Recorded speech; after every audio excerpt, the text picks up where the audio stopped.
सभी को मेरा नमस्ते। मेरा नाम तुलसा कुशवाहा है। मैं ग्राम पंचायत तेंदुमुड़ा के आश्रित गांव कन्हरी से हूँ। मेरा जन्म कन्हरी में ही हुआ। हम लोग 3 बहन और 1 भाई हैं। मेरे पापा सर्विस में थे और मेरी प्राथमिक स्तर की पढ़ाई अपने गांव कन्हरी से ही हुई और मिडिल स्कूल की पढ़ाई मिश्री देवी स्कूल गौरेला से की। फिर उसके बाद हायर सेकेंडरी की पढ़ाई धनौली स्कूल से की हूँ। फिर कॉलेज की पढ़ाई मैं गर्ल्स कॉलेज पेंड्रा रोड से की, जो माधवराव सप्रे के नाम से जाना जाता है। फिर उसके बाद ग्रेजुएशन तक यहीं कंप्लीट की हूँ। साथ ही ग्रेजुएशन के साथ साथ मेरा DCA का पढ़ाई भी चल रहा था। उसके बाद स्कूल में जैसे एक रहते हैं हम लोग, तो स्कूल के समय से गांव के स्तर में ही शादी ब्याह मतलब जल्दी ही करने लगते हैं। जैसे 10th पास किए, 12th पास किए तो शादी ब्याह होने लगता है। उस टाइम जैसे अपने बीच में जो बातें चलती है कि उसकी शादी हो गई, उसका पति तो ऐसा है, मतलब काम काज नहीं करता है या नशा पत्ती करता है। तो एक इंसान सबकी चाह होती है कि हमको कैसा मिले। तो उस टाइम पे जब बातें होती थी तो सब अपने अपने इच्छाएं रखते थे कि हमको ऐसा मिले, पर ज़रूरी नहीं होता कि सभी को मतलब उनके मन के मुताबिक मिल जाए। वैसे भी मेरा भी सोचना ऐसे ही था कि मेरा जीवन साथी हो वो नशा पत्ती ना करता हो और भले ही मतलब इनकम कम हो उसकी। फिर जब मैं ग्रेजुएशन की पढ़ाई जब कर रही थी, उसी बीच मेरी शादी हो गई। ससुराल से आने के बाद मैं उसका एग्ज़ाम दी और DCA का भी जो पढ़ाई कर रही थी उसका भी एग्ज़ाम ससुराल से आने के बाद ही दी हूँ मैं। फिर उसके बाद ससुराल में जैसे चली गई, वहाँ रहने लगी, तो आगे की पढ़ाई मेरी नहीं हो पाई। हस्बैंड की इनकम इतनी नहीं थी कि वो मुझे पढ़ा सकें। फिर मैं धीरे धीरे मतलब जैसे 2 थे, 2 से 1 बेटी हुई मेरी। हाँ, उस टाइम मेरा काम सिर्फ घर में ही काम करना रहता था, जैसे झाड़ू पोछा बर्तन खाना, सभी लोग के बीच में रहती थी। जॉइंट फैमिली थी हमारी। 2 भाई और 2 बहनें लोग थे, मम्मी पापा थे। और इस बीच मुझे पढ़ाई करना भी मतलब मुश्किल था मेरे लिए, क्योंकि घर की जिम्मेदारियां थी मेरे साथ में। फिर धीरे धीरे मतलब मन में ऐसा हुआ कि इनकी इनकम तो उतनी हो नहीं पाती है, क्योंकि अब जब 2 से 3 होंगे तो भाई पढ़ाई चाहिए, दवा खर्च चाहिए। तो इसलिए उनको बोली मैं कि मेरे को भी मतलब सिलाई सीखना है। तो उन्होंने भी सपोर्ट किया मेरा कि हाँ ठीक है तुम सीख लो। लेकिन घर के लोग कुछ समय तो मतलब ऐसा था कि वो लोग नहीं सीखने देना चाहते थे कि मतलब घर से बाहर जाए, क्योंकि वो पर्दा प्रथा वाला एरिया है। वहाँ बहुएं घूंघट में ही रहती हैं और घर से बाहर भी नहीं निकलती हैं।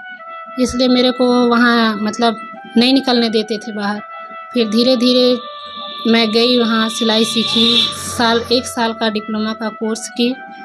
फिर डिप्लोमा कोर्स करने के बाद मन में तो ये था कि कम से कम मैं अपना, जैसे महंगाई के साथ साथ मैं अपना तो सिलाई करूँगी, दूसरे का नहीं करूँगी, तो घर में रहूँगी तो मेरा सिलाई का जो बचत हो जाएगा। इस तरीके से मैं वहाँ पर शुरुआत की। और शुरुआत करने के बाद जब मुझे डिप्लोमा मिल गया, और डिप्लोमा मिलने के बाद सिलाई के साथ साथ ही मुझे मतलब बहुत संघर्ष करना पड़ा, क्योंकि जॉइंट फैमिली में रहते हुए सब कुछ को मैनेज करना बहुत कठिन होता है। जैसे कि घर का काम करो, फिर बच्चे देखो। मेरी 2 बेटियां हैं, दोनों बेटियां मैं छोटी ही थी उस टाइम पे। एक स्कूल जाती थी और एक गोद में थी। तो दिक्कत बहुत होती थी कि घर का अगर कोई काम अगर छूट जाता था तो घर के लोग भी बोलते थे कि ये करके नहीं गई, ये चीज़ को छोड़ दी। इस तरीके से मेरे सामने भी बहुत सारी मतलब परेशानियां थी। फिर भी मैं मन लगाकर सिलाई की, सीखी। फिर ये भी था, कुछ लोग ये भी बोलते थे कि सिलाई सीख कर क्या करेगी, झाड़ू पोछा ही तो करेगी, घर में रहेगी। तो मन में मतलब एक ये भावना थी कि लोग मेरे को ऐसा बोलते हैं तो मैं इनको कुछ करके दिखाऊं। फिर इस तरीके से मैं अपने मन में मतलब बना ली थी कि हाँ मैं करूँगी करके, मेरा भी एक नाम हो और मेरा भी बोर्ड लगे, लोग मुझे जाने। इस तरीके से मन में सोच रखी हुई थी।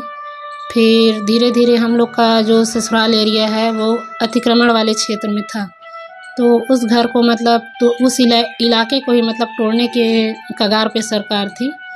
तो ससुराल वाले भी ये बोल रहे थे कि हम तो अपने गांव लौट जाएंगे, लेकिन वो गांव भी बहुत पिछड़ा हुआ था। जब वो लोग शहर में रहकर इतना मतलब पर्दे में रखते थे तो गांव में तो और बहुत ज़्यादा था, और वहाँ लाइट पानी किसी चीज़ की सुविधा नहीं है उस गांव में। तो मैं सोची कमाना खाना तो है, चाहे यहाँ कमाओ खाओ चाहे और कहीं भी जाओगे तो कमाना खाना ही है, क्योंकि खेती तो मेरे पति से भी नहीं बनती कि वो खेती करके खाएंगे। तो इस तरीके से फिर मन में आया, और जो मेरे पास सिलाई का डिप्लोमा था उसके लिए मैं बात करते रहती थी कि कहीं अगर दुकान मिले तो मैं दुकान डाल लूँ और अपना मतलब अपने खर्च तो कम से कम उठा लूँ।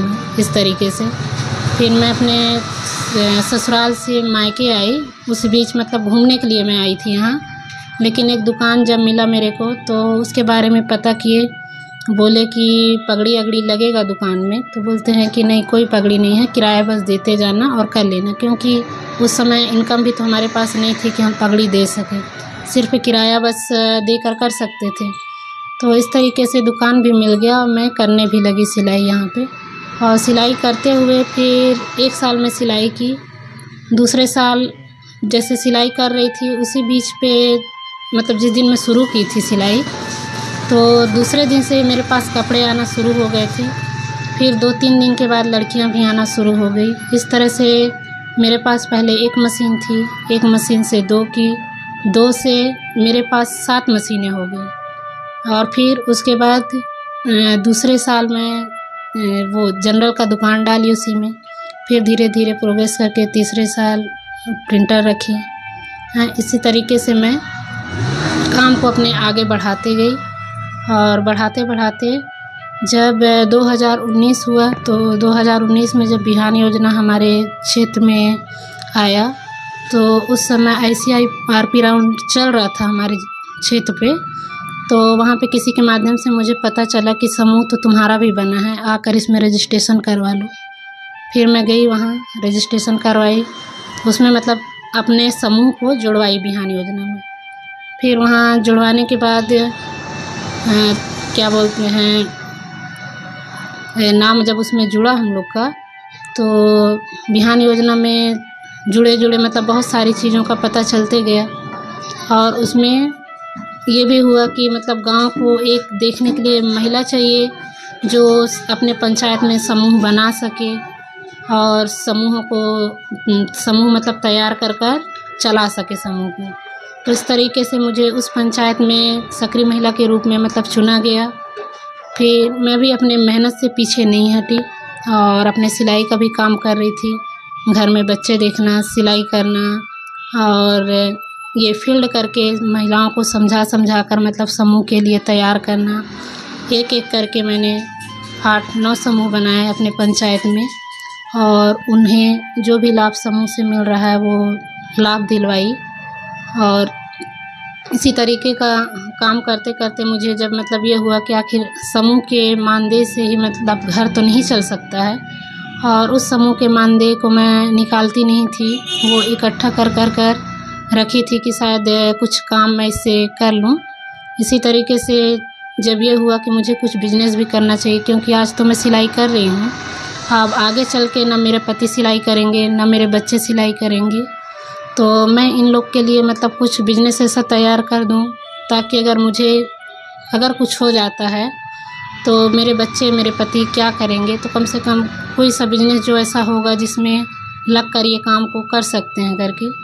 इस तरीके से मैं दीदी लोग से भी बोली, दीदी मुझे फ़िनाइल वाला काम शुरू करना है। फ़िनाइल से पहले मैं चप्पल जूता मशीन हमारे यहाँ लालपुर क्षेत्र में आया था, उसके लिए भी कई बार मैं चक्कर काटी कि मुझे से चप्पल मशीन लेनी है करके, लेकिन गई देखी कर रहे हैं। मेरे हस्बैंड हैं उस समय पे उसमें कर रहे थे, श्री राम इंश्योरेंस में काम कर रहे थे, तो उनको तो टाइम ही नहीं मिलता था। अब जो करना था तो मुझे ही करना था, पर चप्पल जूता के लिए ये था कि सिर्फ चप्पल जूता की दुकानों में ही सप्लाई करना है, या तो फिर मैं अलग से लगा कर बेचूँगी तब होगा।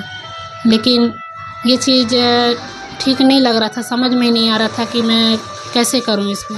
फिर धीरे धीरे ये हुआ कि मैं फ़िनाइल का काम करूं, क्योंकि फ़िनाइल का भी एक काम आया था अपने लालपुर सेक्टर में, तो वो लोग कर रहे थे। तो मैं दीदी से बात की तो दीदी बोलती है कि ठीक है कर ले, जैसे समझ में आता हो तो देख लेना करके। फिर बात की, दीदी भी सर लोग से बात की कि ये करना चाहती है, तो सर लोग बोले कि अभी एक ठो बनवा रही है, एक ठो समूह में, तो वो लोग तो बना नहीं पा रहे हैं, तो अपने उसमें क्षेत्र में मतलब फ़िनाइल ही बनवाएगी क्या।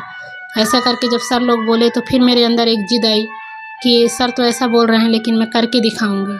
फिर उसके लिए मेरे को कोई रास्ता देने वाला कोई नहीं था कि कहाँ से फ़िनाइल का मटेरियल मिलेगा, कि कहाँ से मेरे को बॉटल मिलेगा, कि कहाँ से मुझे ट्रेनिंग मिलेगी, इस तरीके से। लेकिन एक ऐप के माध्यम से पता चला कि रायपुर में मतलब इसका मटेरियल मिल रहा है, वहाँ रायपुर के जगह था वहाँ पे मिल रहा है। तो अब उस चीज़ को हम लोग सर्च मारते मारते मैं अपने हस्बैंड के साथ में गई, पूरा दिन ढूंढ डाले वहाँ, लेकिन शाम के टाइम जब पता चला लोकेशन का, तो उस जगह पर जाके हम लोग बगल में ही ढूंढ रहे हैं कि कहाँ पर है करके। लेकिन अगर बगल वाले दुकान से भी पूछते हैं तो वो भी मतलब बताने के लिए तैयार नहीं है कि वो यहीं ही मिल रहा है करके, इसी जगह पर मिल रहा है। लेकिन उसका भी किसी तरीके से जब उस दुकान के पास मतलब गए, उनसे बात किए, तो ट्रेनिंग तो मैं उस समय पर ली नहीं थी, तो मुझे पता नहीं था। मैं बोली सर मुझे इस काम को करना है लेकिन इसकी ट्रेनिंग मुझे पहले चाहिए। तो बोलते हैं मैं दूंगा तुमको ट्रेनिंग, तुम करो, काम की शुरुआत करो। इस तरीके से मैं उनसे फिर मतलब ट्रेनिंग लेके थोड़ा मोड़ा आई, और फिर वीडियो कॉलिंग से लेकर मतलब उनसे ट्रेनिंग लेती गई, और ट्रेनिंग लेते हुए मैं अपने काम को शुरू की। फिर उन्हीं के माध्यम से मतलब बॉटल का भी पता चला कि यहाँ से पहले तो अपने पास से ही वो बॉटल देते थे, फिर धीरे धीरे और जगह कभी फिर दोबारा हम लोग गए, फिर रायपुर में गए और जगह जगह पर मतलब कंपनियों में ढूंढे, पता किए, तो पता चला कि यहाँ पे मिल रहा है करके। फिर भी घूम फिर कर मतलब एक ही कंपनी का पता चला, और फिर वहाँ से फिर आ गए वापस। फिर ये मन में था कि नहीं दोबारा भी मतलब जाना है, क्योंकि हम लोग को पता तो अच्छे से चला नहीं था। फिर दोबारा वहाँ पे गए और फिर पता किए, और जो कंपनियाँ थी उसके बारे में पता चला कि यहाँ मिल रहा है करके। तो फिर घर में आकर फिर ऑर्डर से मतलब मंगाए, बॉटल मंगाए, सर के पास से ही मटेरियल बॉटल वहाँ से ही मंगाए। इस तरीके से सामान मतलब आने लगा, जैसे इंदौर से आता है, रायपुर से आता है, बिलासपुर से आता है, इस तरीके से सामान फिर मेरे पास उपलब्ध होने लगे, और मैं बनाकर सामान को सप्लाई करने लगी। फिर इसी बीच मतलब एक ट्रेनिंग थी फ़िनाइल बनाने वाली ही, वहाँ गए, मेरे हस्बैंड गए। उस टाइम पे मेरे बच्चों का पेपर चल रहा था, तो मैं नहीं जा पाई थी। मैं अपने हस्बैंड को भेजी, और वो गए, वो एक दिन का ट्रेनिंग था, वहाँ से ट्रेनिंग लेकर आए। और फिर हम लोग उस ट्रेनिंग से मतलब जो पहले अपन लिए, फिर ये वाला ट्रेनिंग हुआ, तो दोनों ट्रेनिंग से मतलब मिला जुला कर काम को अपना स्टार्ट कर दिए, और काम हमारा चल रहा है। फिर इसके लिए अब ये हुआ कि अब ये जाएगा कैसे सामान, तो इसके लिए चाहिए जीएसटी नंबर चाहिए। जीएसटी नंबर कैसे बनेगा, ये उस चीज़ का पता किए। फिर जीएसटी नंबर भी मतलब पता किए कि क्या क्या लगता है, कैसे कैसे बनता है करके। तो इसके लिए भी मतलब बिलासपुर से और अपने गौरेला बिलासपुर से पता करते हुए फिर उसका भी जीएसटी नंबर मतलब वो निकलवा लिए अपना। फिर बोले कि अब ये सरकारी संस्था में जैसे देना है तो उसके लिए भी एक आईडी लगती है, तो वो तुमको बनवाना होगा, उसके बाद ही ये माल सप्लाई होगा सरकारी मतलब सरकारी जगहों पर। तो उसके लिए भी हम लोग फिर से गए दोबारा रायपुर, और रायपुर में फिर वहाँ गए, वहाँ से फिर उस कागज़ को फिर वहाँ से बनवाए। एक दिन में वो भी नहीं बना, 2 दिन लगा उस कागज़ को बनवाने में। तो कागज़ बनवा कर फिर लेके आए और फिर इस काम को शुरू किए। फिर इसी तरह से फिर सरकारी संस्थानों में भी जाने लगा सामान, मार्केट में भी जाने लगा। और जब शुरुआत किए थे तो उस समय पर जब मैं सक्रिय महिला बन गई थी, तो उसी टाइम से जो पेमेंट मेरा आता था उस पेमेंट को मैं रोक कर रखी हुई थी, और लगभग डेढ़ साल का पैसा उसमें था। और मैं अपने जो सेविंग का पैसा रखी थी उस पैसे को भी लगाकर सामान को खरीद कर मतलब इस बिज़नेस को स्टार्ट की उसमें। इस तरीके से मेरा बिज़नेस आज चल रहा है। तो पहले रहा तो उतना पैसा था नहीं, तो 2 ही मतलब फ़िनाइल, कलर फ़िनाइल और काला फ़िनाइल दोनों फ़िनाइल को ही चालू की और वो दोनों फ़िनाइल ही मार्केट में मतलब अच्छे से जहाँ जिस दुकान में गई, अगर मैं दी हूँ, एक बार मना करेगा, 2 बार ले लो ना भैया, एक बार तो ट्राई करके देखो, अच्छा फ्री में ही ले लो। तो ऐसा करके मतलब 1 आध बॉटल फ्री में ही देकर आई। फिर वो दोबारा कॉल कर मँगाने लगे और कुछ तो ऐसे थे कि मतलब मंगाए अपने दुकान में तुरंत जैसे पोछा लगाए हुए हैं और कोई कस्टमर आया, खुशबू अच्छी आ रही है, किस चीज़ की खुशबू है, तो ये फ़िनाइल की है। इस तरीके से कर भी मेरे मतलब कई कस्टमर ऐसे तैयार हुए जो उसकी खुशबू से मतलब प्रेरित हुए और फ़िनाइल का मेरा मतलब मार्केटिंग पकड़ा लाइन। फिर उसके बाद फिर वो पैसा जैसे आया तो उससे फिर और बढ़ा लिया अपना प्रोडक्ट, जैसे टॉयलेट क्लीनर हुआ और डिश वॉश हुआ, हैंड वॉश हुआ और ग्लास क्लीनर हुआ। तो इसको भी फिर स्टार्ट कर दिए। अब समस्या हमारे पास थी कि स्टिकर कहाँ बनवाएं, जो कि गौरेला में कहीं बनता नहीं है। अब इसके लिए भी अपने समूह की दीदियों से पता की कि दीदी कहाँ बनता है, तो बोले कि एक पिंडरा में है एक जगह, वहाँ पे बन रहा है करके। वहाँ पता किए तो बोलते हैं कि नहीं बनाते, या फिर बनेगा भी तो बहुत महंगा बनेगा। तो फिर उसके बाद बिलासपुर में फिर उसी सर से ही संपर्क किए, तो बोले ठीक है, पैसा तुम इतना डाल दो, मैं बनवा के दे दूँगा करके। फिर वो सर के माध्यम से फिर हमारे पास स्टिकर आया और इस तरीके से स्टिकर भी आ गया, सामान भी उपलब्ध हो गया और मटेरियल भी जाने लगा। और फिर इसके बाद मैं सोसाइटी राशन दुकान जैसे है तो वो भी मैं समूह के माध्यम से ही मतलब शुरू की। जब उसमें आया कि तेंदुमुड़ा, तो बोले ठीक है, पैसा तुम इतना डाल दो, मैं बनवा के दे दूँगा करके। फिर वो सर के माध्यम से फिर हमारे पास स्टिकर आया और इस तरीके से स्टिकर भी आ गया, सामान भी उपलब्ध हो गया और मटेरियल भी जाने लगा। और फिर इसके बाद मैं सोसाइटी राशन दुकान जैसे है तो वो भी मैं समूह के माध्यम से ही मतलब शुरू की। जब उसमें आया कि तेंदुमुड़ा पंचायत का सोसाइटी अलग हो रहा है तो उसमें मैं फार्म डाली। फार्म डालने के बाद उसमें मेरा नाम आया। इस तरीके से मैं राशन दुकान भी चालू कर दी। धीरे धीरे करके मेरा मार्केटिंग मतलब बढ़ते गया और मेरे ये फ़िनाइल का भी प्रोग्रेस हो रहा है। और अभी के समय में मतलब 1 महीने में कम से कम 40 से 50 हज़ार रुपये मुझे फ़िनाइल का पैसा भी मिल जाता है। और अपने फ़िनाइल के काम के साथ साथ मैं अपने जैसे सिलाई स्टूडेंट है मेरे, तो उसमें से मैं इनकम कर रही हूँ। और इसका रजिस्ट्रेशन की बात रही तो रजिस्ट्रेशन के लिए भी मैं बहुत परेशान हुई थी, क्योंकि रजिस्ट्रेशन के लिए भी कोई रहते सब यहीं हैं, लेकिन कोई भी नहीं बताता कि क्या चीज़ कहाँ से मिल रहा है, कहाँ से बन रहा है। अगर हम पैसा भी देने को तैयार होते हैं फिर भी वो लोग नहीं बताते कि हाँ दीदी यहाँ पे ये चीज़ बन रहा है तो तुम यहाँ जाकर बनवा लो। इस तरीके से मतलब बहुत सारी समस्याओं का सामना करते हुए मैं यहाँ तक आई हूँ। और मेरा मेन तो उद्देश्य यही है कि मैं अपने बिजनेस को, अपने काम को अच्छे से करूँ और इतना मतलब हो जाऊँ कि आज मतलब अपने एरिया जैसे गौरेला, पेंड्रा, मरवाही, अनूपपुर और इधर कोतमा, राजनगर तक मेरा सामान इधर जा रहा है। और आगे उम्मीद यही करती हूँ कि मतलब पूरे एरिया में मतलब सामान पूरा मेरा जाने लगे। और इसके लिए मुझे भी जैसे मशीन की आवश्यकता है, मशीन नहीं है मेरे पास, तो अब मशीन का भी धीरे धीरे बना रहे हैं, उसका भी प्लानिंग कि मतलब मशीन आ जाए करके।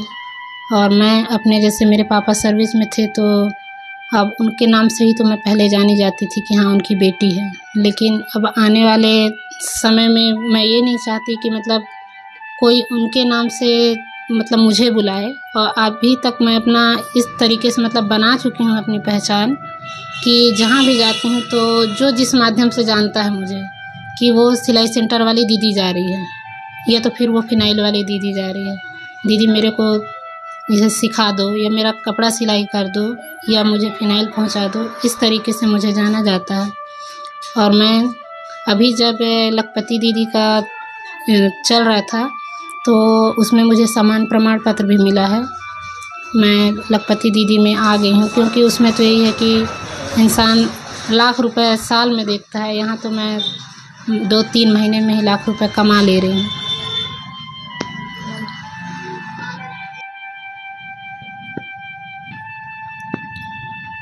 मैं संदेश लोगों को यही देना चाहूँगी कि आज मैं समूह में जुड़कर और संघर्ष करते हुए अपने जीवन में बहुत सारे संघर्ष मैंने किए हैं और संघर्ष करते हुए मैंने ये भी सीखा है कि अगर कहीं से आपको मतलब अगर कोई व्यक्ति सामने वाला धोखा दे रहा हो कि मतलब मैं ये काम को करा दूँगा और फिर नहीं कराता उस काम को, तो इस तरीके से मतलब देखते हुए लोगों पर विश्वास नहीं करना चाहिए। इंसान को खुद अपने आप पर इतना भरोसा होना चाहिए कि मैं इस काम को कर सकती हूँ, और अगर सामने वाला और अगर चैलेंज करता है कि नहीं ये इस काम को नहीं कर सकती है, तो उससे 2 कदम आगे बढ़कर उस काम को पूरा करना चाहिए और उनको कर दिखाना चाहिए और आगे ही रहना चाहिए। और समूह में जो महिलाएं जुड़ी हैं उन लोग को भी यही बोलना चाहूँगी कि आप लोग भी मेरी तरह मतलब काम करें, या पति जैसे इनकम कर रहे हैं तो उन पर आश्रित ना रहें, क्योंकि ये बिजनेस भी तो मैंने अपने पति के लिए ही तैयार किया है कि वो तो प्राइवेट जॉब कर रहे हैं। प्राइवेट जॉब में कोई भरोसा नहीं रहता है कि इंसान टारगेट के ऊपर तो उन लोग का काम रहता है, कितना काम नहीं किए तो निकाल दिए जाओगे, ताकि अगर उधर से निकलें तो अपना बिजनेस तो है साइड में, इस चीज़ को आगे बढ़ाएंगे। इसी तरीके से सभी से अनुरोध है मेरा कि सभी लोग इसी तरह का मेहनत करें और आगे बढ़ें। और इस योजना में जो लोग नहीं जुड़े हैं वो लोग भी इस योजना बिहान योजना में जुड़ें और जुड़कर बिहान योजना का लाभ लें, क्योंकि सरकार भी बहुत सारी योजनाएं महिलाओं के लिए निकाला है, और उस योजना का लाभ लेते हुए आगे बढ़ें। और सभी दीदियों को मेरा नमस्कार। नमस्कार दोस्तों, आपने जो वीडियो देखा उम्मीद करता हूं कि आपको बहुत पसंद आया होगा। साथ ही साथ अगर आप हमारे इस चैनल में पहली बार आए हैं तो चैनल को सब्सक्राइब करिए, वीडियो को अधिक से अधिक शेयर करिए, और आपके पास कोई सफलता की कहानी है तो हमको ज़रूर बताइए, कमेंट बॉक्स में अपना प्रतिक्रिया लिखिए।